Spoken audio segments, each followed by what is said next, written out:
तो गाइस आज की वीडियो में हम लोग देखने वाले हैं कि करंट पेपर का ट्रेंड चल कैसा रहा है और कौन कौन से चैप्टर जिनको आपको अपनी प्रिपरेशन के दौरान प्रायोरिटाइज करना चाहिए ताकि आप एग्जाम के अंदर बहुत अच्छा स्कोर कर पाएं।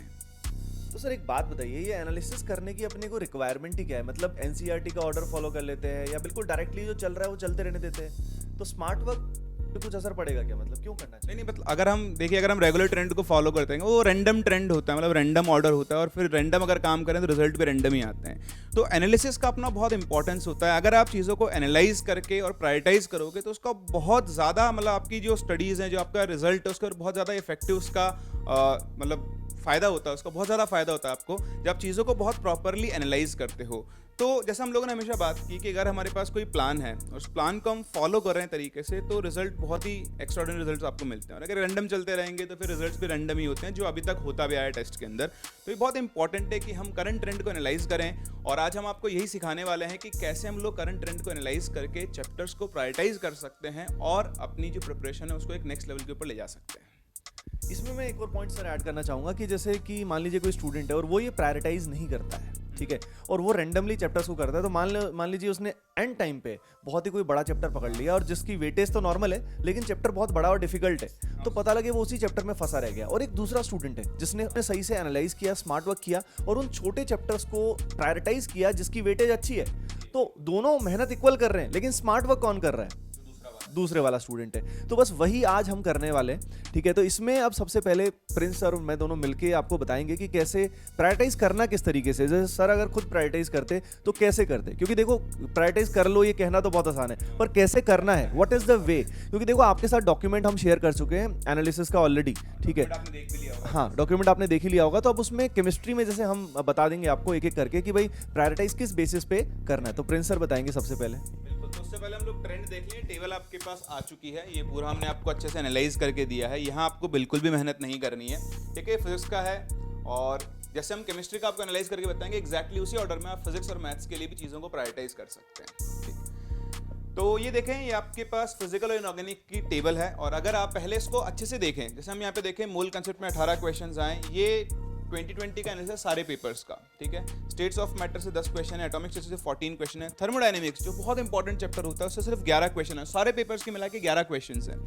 लिक्विड सोल्यूशन के देखें आप 14। बताओ मुझे, आप बताओ लिक्विड सोल्यूशन और थर्मोडायनेमिक्स में ज़्यादा ईजी चैप्टर कौन सा है? लिक्विड सोल्यूशन सबको आता भी है, बड़े आराम से हो भी जाता है, बड़ा आसान, बहुत ज़्यादा फॉर्मूले भी नहीं होते हैं। तो मैं प्रायोरिटाइज करूंगा इसके ऊपर। इसका मतलब ये नहीं कि हम थर्मोडायनेमिक्स को छोड़ देंगे क्योंकि वो मिक्स कंसेप्ट के अंदर काम में आता है, बट प्रायोरिटी कौन रहेगी आपकी? यहाँ पे लिक्विड सोल्यूशन रहेगी। ऐसे देखें इक्विलिब्रियम, यहाँ पर केमिकल और आयनिक दोनों मिक्स्ड हैं। रेडॉक्स एंड इलेक्ट्रोकेमिस्ट्री, ये देखो ये पूरा एक बंच है, ये सब आपस में खेलते रहते हैं, ये आपने देखा हुआ है। केमिकल आयनिक दोनों ही इलेक्ट्रोकेमिस्ट्री के अंदर काम में आते हैं। रेडॉक्स छोटा चैप्टर है, इलेक्ट्रोकेमिस्ट्री में काम में आता है। रेडॉक्स में लोगों को टाइट्रेशन से डर लगता है, पर डरने की जरूरत नहीं है, उस लेवल की टाइट्रेशन जब नहीं पूछी जाती है। सिंपल आपको एन फैक्टर निकालना, इक्विवेलेंट्स बराबर करना आना चाहिए, that is more than sufficient, ठीक है। उससे आपको बहुत अच्छा होता है। देखो 21 क्वेश्चन ये रहे, 25 क्वेश्चन ये रहे। और देखो और आगे बढ़ते हैं, ये देखो केमिकल काइनेटिक्स, कोई ऐसा बच्चा है जिसको केमिकल काइनेटिक्स डिफिकल्ट लगता हो, आसान चैप्टर होता है। सरफेस केमिस्ट्री देखो 12 क्वेश्चंस हैं, ठीक है। Chemical bonding 16, periodic table 16, S block element छोटा सा चैप्टर है, इन्फॉर्मेटिव है, लेकिन मैं आपको बता दूं, देखो यहाँ ट्रेंड पे लिखा हुआ भी है प्रीवियस ईयर क्वेश्चंस रिपीटेड, क्योंकि छोटा चैप्टर है, बहुत ज़्यादा क्वेश्चन नहीं बन सकते। तो आप पिछले 15 साल के क्वेश्चन एस ब्लॉक से कर जाओ, उन्हीं में से कोई ना कोई क्वेश्चन से आपको अपना आंसर मिलने वाला है, ये पक्का है। लिख के ले जाओ उस चीज़ को तो आप, ठीक है। इस तरह आप देखो पी ब्लॉक एलिमेंट बड़ा चैप्टर है लेकिन इंपॉर्टेंट होता है, 20 क्वेश्चन हैं सब। आगे देखो डी ब्लॉक से 6 ही हैं, कोऑर्डिनेशन। अब आप बताओ, आप ही बता दो सर, आप ही देखो अपनी प्रायोरिटी लिस्ट में सबसे ऊपर चैप्टर कौन सा होगा? कोऑर्डिनेशन काफी इंपॉर्टेंट है। इनऑर्गेनिक में हम जाएं तो कोऑर्डिनेशन सबसे ज़्यादा इंपॉर्टेंट हो गया, 32 क्वेश्चन है, मतलब क्योंकि डी ब्लॉक के साथ भी वो मिक्स हो गया। इंडिपेंडेंट क्वेश्चन कम, हाँ वो मिक्स होके आ रहे हैं, क्योंकि जो स्प्लिटिंग होती है वो डी ब्लॉक के अंदर भी काम में आती है। तो सर एक बार अगर प्रायोरिटी ऑर्डर की बात करें, मतलब मैं अपनी बात करता हूँ तो मैं कैसे प्रायोरिटाइज करूँगा, तो मैं पहले इनऑर्गेनिक की बात कर ले तो मेरी लिस्ट में कोऑर्डिनेशन कंपाउंड सबसे ऊपर होगा, है ना सर। और देखो सर ये पीरियोडिक टेबल बहुत छोटा चैप्टर है, 16 क्वेश्चन इससे, और वो आते ही हैं, क्वेश्चन आते ही आते हैं। तो एक, ये 2 और 3 देखो। केमिकल बॉन्डिंग मुझे प्रायोरिटी रखने की जरूरत नहीं, क्योंकि उसके बिना मैं इनऑर्गेनिक को सीख ही नहीं सकता हूँ, तो मेरे हिसाब से इसको तो हम बोल नहीं सकते। लेकिन हाँ, फर्स्ट प्रायोरिटी ये है, सेकंड मेरे पास ये है, थर्ड मेरे पास ये है, और ये मेरी फोर्थ प्रायोरिटी है। पी ब्लॉक से पहले मैं एस ब्लॉक को बहुत अच्छे से कंप्लीट करके जाऊंगा, क्योंकि इसके छोटा चैप्टर है, चीज़ें अच्छे से याद भी हो जाएंगी। और सबसे बड़ी बात है ये, आपको ज़्यादा कुछ नहीं करना, एक बार एनसीईआरटी पढ़नी है या आप वीडियो लेक्चर देख रहे हैं उससे पढ़ना है, नोट्स पढ़ने हैं, और फिर उसके बाद आपको सिर्फ प्रीवियस ईयर क्वेश्चन सॉल्व करने हैं। तो ये हमारा ऑर्डर हो जाएगा किसका, इनऑर्गेनिक केमिस्ट्री के लिए। उसके बाद आप चाहें तो पी ब्लॉक को यहाँ पर 5th प्रायोरिटी पर रखकर, अगर आपका वो अच्छा है तो ऑब्वियसली कोई दिक्कत ही नहीं है तो इसमें भी आप वही कर सकते हैं। एक तो आप प्रीवियस ईयर, और दूसरा पी ब्लॉक में एनसीईआरटी में जो टेबल्स दी हुई ना उन टेबल्स की इन्फॉर्मेशन के ऊपर फोकस करें। पी ब्लॉक और डी ब्लॉक ये दो ऐसे चैप्टर हैं जहां पर टेबल से क्वेश्चंस पूछे जाते हैं। इसी तरह आप देखें फिजिकल में, तो सर फिजिकल में आप बताओ।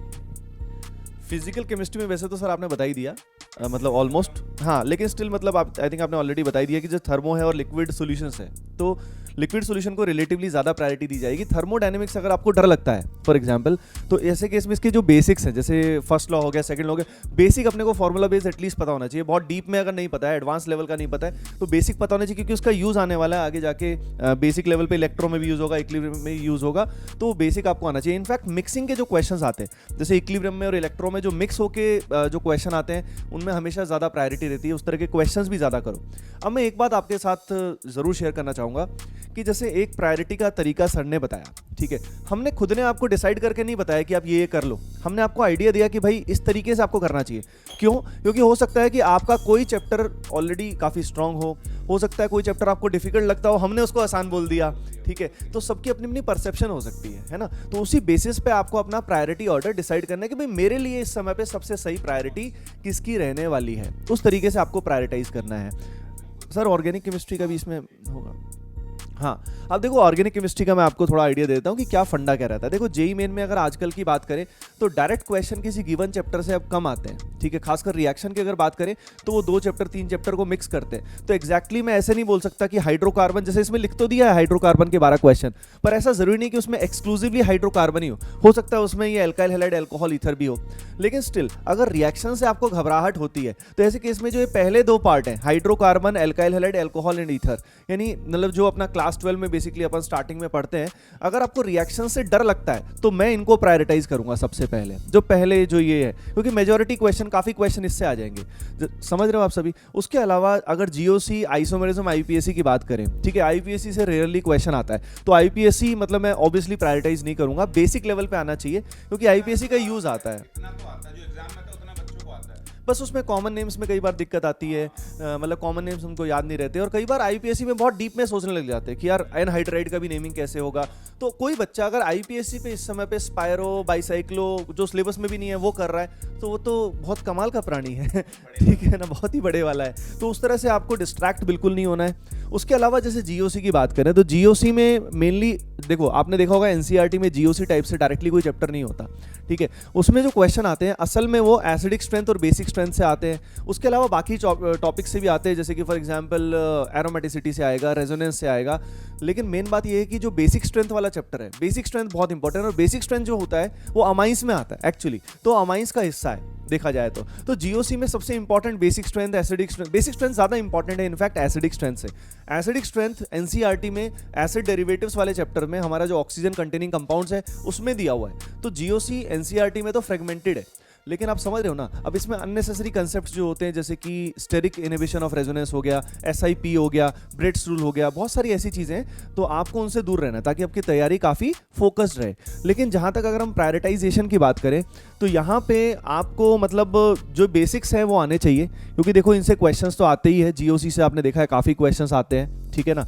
और आइसोमेरिज्म का बहुत डीप क्वेश्चंस एडवांस में आते हैं, मेन में डीप क्वेश्चन नहीं आते।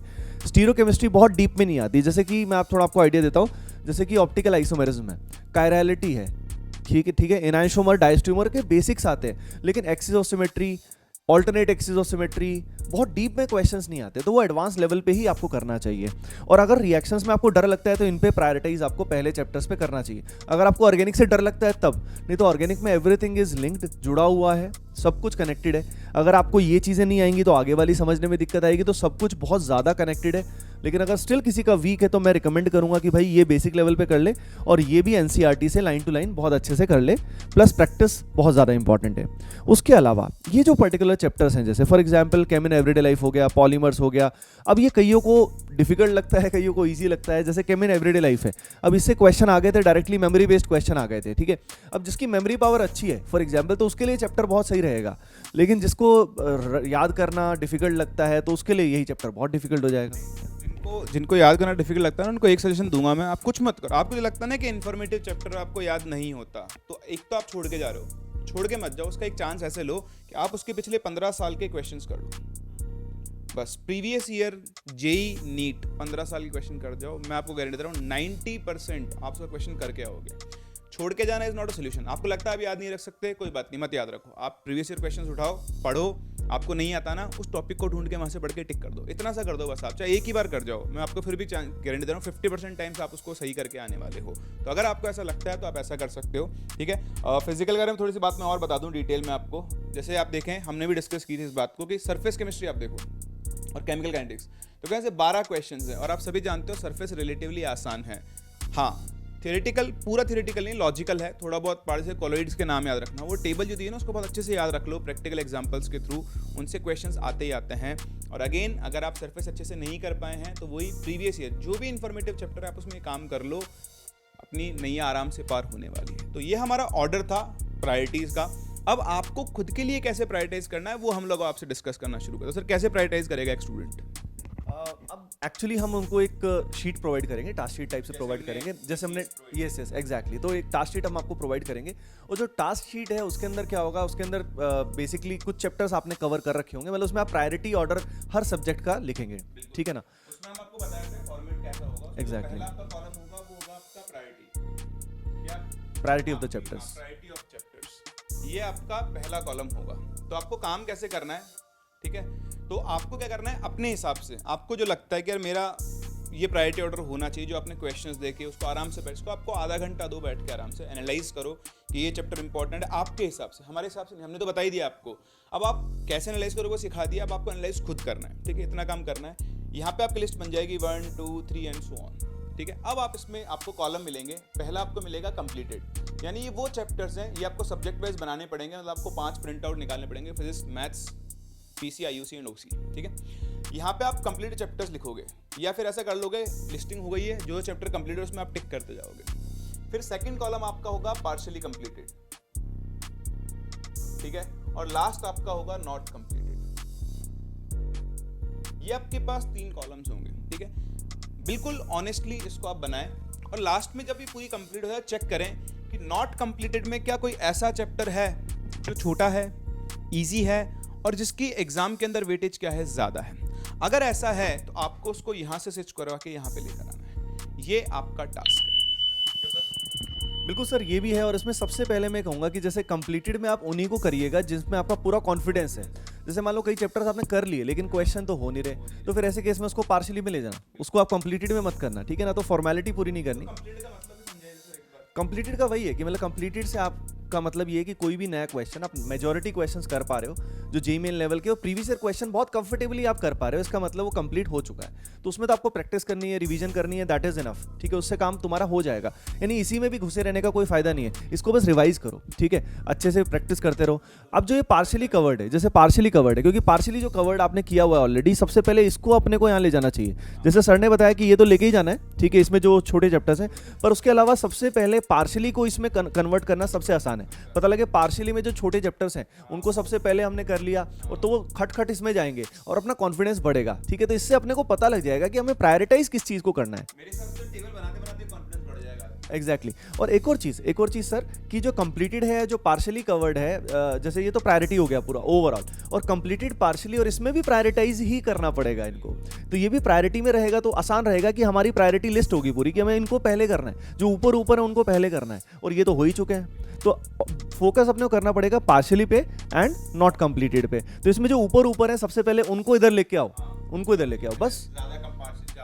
एग्जैक्टली। मतलब आपको टाइम देना है इस लिस्ट को बनाने में, घास मत काट देना है कि होमवर्क नहीं है, ये आपके लिए बहुत इफेक्टिव होने वाली है। इसलिए इस लिस्ट को बहुत अच्छे से बैठकर ऑनेस्टली और एनालाइज करके बनाएं। हो सकता है आपका 1 घंटा इसमें लग जाए, लेकिन ये 1 घंटा आपके 100 घंटे बचाने वाला है। इसलिए बिल्कुल भी कचरा मत काटना, आपको बहुत अच्छे से इस लिस्ट को एनालाइज करना है, बनाना है, और हमारे साथ बस that is it. So that is it from our side. और अब हमने आपको एक टास्क दिया है, उस टास्क को आप कंप्लीट करें। हम लोग मिलते हैं अपने नेक्स्ट वीडियो में, तब तक के लिए take care and bye bye.